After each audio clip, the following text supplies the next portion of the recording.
Who has two thumbs and looks like a dumbass today? This guy.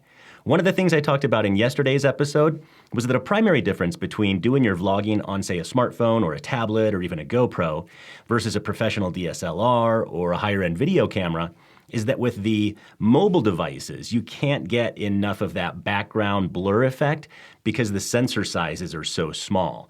Now again, I mentioned that Apple users in particular will kind of know this blurry background thing as portrait mode when you're on your iPhone, but that is limited to photos.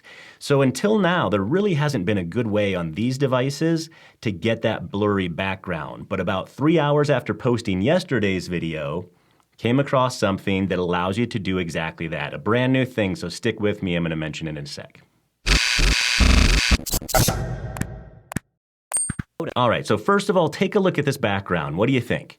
Got a nice blur effect going, and no, I'm not using my DSLR for this one. I'm actually using the exact same iPad Pro that I was using in yesterday's video, but I've gotten exactly that blur effect, or what we call bokeh effect, that we were going for. Now, first of all, let's talk about this bokeh effect, or this blurry backgrounds, and whether or not they're actually important. Of course the answer is no. You watch my video from yesterday, and it's a great video. The quality is great, the lighting's good, the sound is good. So is this a big deal? It's one of those things where if you want to geek out a little bit, or if you want to optimize, if you want to get as close as possible to using one of those professional DSLRs or high-end video cameras, you now have the ability to do it. So literally about 3 hours after I posted yesterday's video saying you can't do it, saw a news article about a brand new mobile app that allows you to do it. And that app is called Focos Live, F-O-C-O-S Live. I'll have a link down in the show notes so you can go directly to that app. Now here's the thing, you do need to use that app to capture the footage, so it becomes your camera. You're not going to use the built-in Apple stuff. You're not going to use the Filmic Pro app that I've talked about before.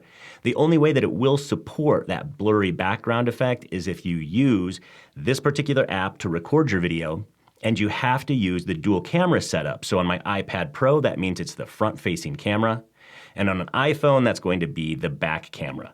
What is it on Android phones? I don't really know, but I'm sure you can figure it out. Now this is definitely a step toward the DSLR blurry background bokeh effect quality, but it's not quite there. I mean, we're talking about something that's algorithm-based, not sensor-based, so there are going to be imperfections for sure. And sometimes you can see, like around hairlines or when you're moving, it's the software that's got to make a determination on what's a background and what's a foreground, just like with the Apple portrait mode, and sometimes it's going to make mistakes. I think that if I'm sitting still in a studio like this, it's probably going to be pretty darn good compared to maybe being out and about with a lot more movement. It might struggle a bit more to keep up with the algorithm and making sure that it's showing the correct foreground and background stuff blurred or focused as it's supposed to. Now, I'm pretty picky when it comes to apps or user interfaces or UIs in general, and I'm not a huge fan of this one. It probably gets a B- in my book. You can tell that it was really developed probably by a single developer and not some big company like Apple or whomever, and so it kind of shows. I think there are a few little bugs in there, and it's not something that I'm really excited about using to film all of my video, but since in this particular instance, just sitting in the studio, I do have the ability to keep things very simple, I think I might use it. I installed it last night, didn't even get it working until this morning, so exactly how tied to it I'm going to be is still on the table. But after a chance to edit the video that I'm gonna post today, we'll see if I'm gonna use it as my go-to video camera for this studio moving forward or not. I will say that the one thing I do miss the most, moving away from my DSLR and getting back into the smartphones and the tablets, is that blurry background effect. I just think it's a lot of fun. I think it looks really cool, and I think it adds a level of professionalism that's nice to have, although it's certainly not critical.